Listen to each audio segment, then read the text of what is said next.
Kita beralih ke Medan, pemirsa. Jonen Naibaho selaku kuasa hukum 6 casis atau calon siswa polisi wanita Polwan yang tidak lolos dalam ujian kesehatan jiwa Keswa Seleksi Bintara Polri di Sumatera Utara menegaskan pihaknya akan mengadukan hal tersebut ke Kapolri dan Komisi 3 DPR RI.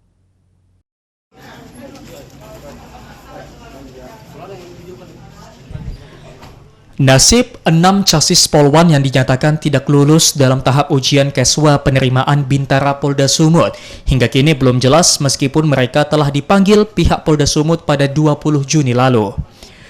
Kuasa hukum ke-6 casis Polwan Jonen Naibaho menjelaskan, dalam pertemuan dihadiri Karo SDM, Kabid Dokes dan Kabid Humas Polda Sumut itu, ke-6 casis Polwan diizinkan melihat hasil scan ujian Keswa mereka. Meski sempat terjadi perdebatan, namun anehnya kuasa hukum tidak diperbolehkan mendampingi.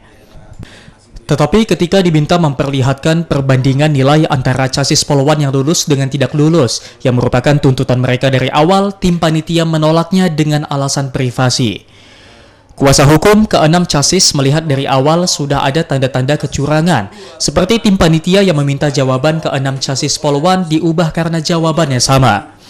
Tanggal 20 Juni, hari Selasa 2003, kami diundang ke Karo SDM. Di sana kami bertemu dengan Bapak Karo SDM, Kabid Dokes, sama dengan Kabid Humas. Di situ pertemuan itu kami menyampaikan beberapa hal, termasuk adik-adik casis tersebut meminta supaya di-scan di depan orang itu.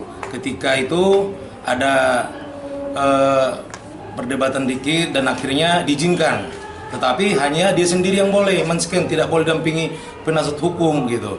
Jadi dipanggil satu-satu dipanggil, setelah dipanggil satu-satu diperiksa ini baru disimpulkanlah penyebab orang itu kekalahannya apa.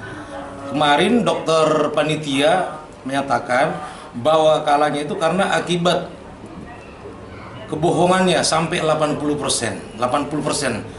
Kalahnya ini di kesehatan jiwa, katanya kebohongannya sampai 80%. Sepengetahuan kita ini kesehatan jiwa ini kita menganggap atau kita mengetahui Keswa ini untuk kepribadian jiwa seseorang bagaimana gitu. Tetapi kemarin dibilang jadi tingkat kebohongan. Apakah Keswa ini melihat orang bohong atau jujur? Kalaupun melihat jujur atau bohong, bagaimana caranya gitu. Ke-6 casis Polwan yang dinyatakan tidak lulus akan terus berjuang untuk mencari keadilan dalam persoalan ini. Dengan melaporkan panitia penerimaan Polwan Polda Sumut ke Kapolri dan Komisi 3 DPR RI, sehingga ke depan penerimaan Polri lebih transparan. Dari Medan, Sumatera Utara, Said Ilham, iNews melaporkan.